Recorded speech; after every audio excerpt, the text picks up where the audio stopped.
Ladies and gentlemen, I go by the name of Arlo Maverick, and I'm a man of many hats who just happens to rap. And today we are talking about grants. Now, for those who may not be familiar with grants, grants are basically funding that is provided by government organizations to help support the arts. Here in Canada, we're very fortunate that we actually have many resources when it comes to grants that allow for artists in many disciplines to actually acquire funds to create, to promote, so on and so forth.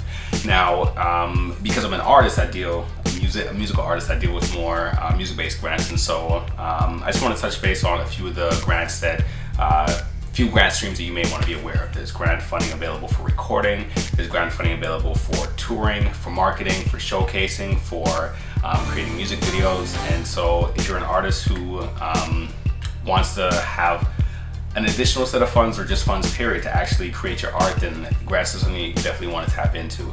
Now, the most important thing with grants is that in order to apply our grant, you have to put together a plan. And a lot of times artists will be discouraged because they have to put together a marketing plan, or they have to put on a proposal period. But at the same time though, I think that it's very important for you to realize that the plan that is provided to the grant organization by you is a grant, or is a plan that allows you to know what you're doing. It's one of those things where one of my mentors, Will Strickland, always talks about plan your work, so you work your plan. And regardless of whether you get the grants or not, it's very important for you to actually have a plan to begin with. Now, the plan will include your marketing and allow you to look at your target audience, and how do you plan to get your music to that audience, which is something that a lot of artists struggle with. But they struggle with it often because of the fact that they're not actually putting together that plan.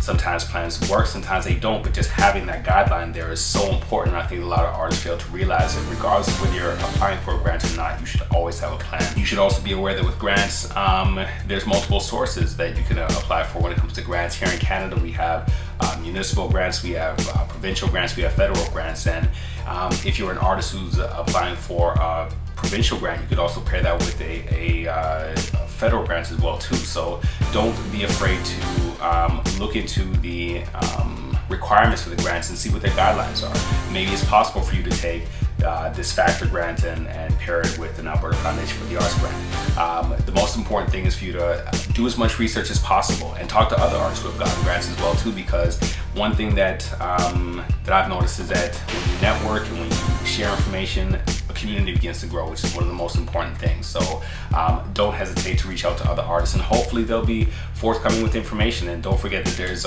music industry associations, which I will be talking about in another video, but not in this video here. Last thing that I'm going to say in regards to grants, because I just want to give you guys 5 points, is that grants shouldn't be your only source of revenue that you're putting towards your music career. Find ways to make money off your own music. Also find ways to budget your personal finances, so that if you need to actually invest in music, you can. Because with grants, one of the main things is that if they see that you've put forward money towards creating your own product, setting up your own tours, or making your own music videos, or recording your own albums, and it allows them to see that you're actually investing into what you're asking them to invest into. Because why would someone invest in you if you're not willing to invest in yourself? So that's it, that's all. If you did find this video to be informative, then please pay it forward by sharing it with someone, posting it on Facebook, tweeting it, whatever it may be. Allow this information to get out there, because at the end of the day, when we form a community, we can actually create an industry that can be without the strings attached that come from major labels. So once again, I'm Arlo Maverick, and thank you for tuning in.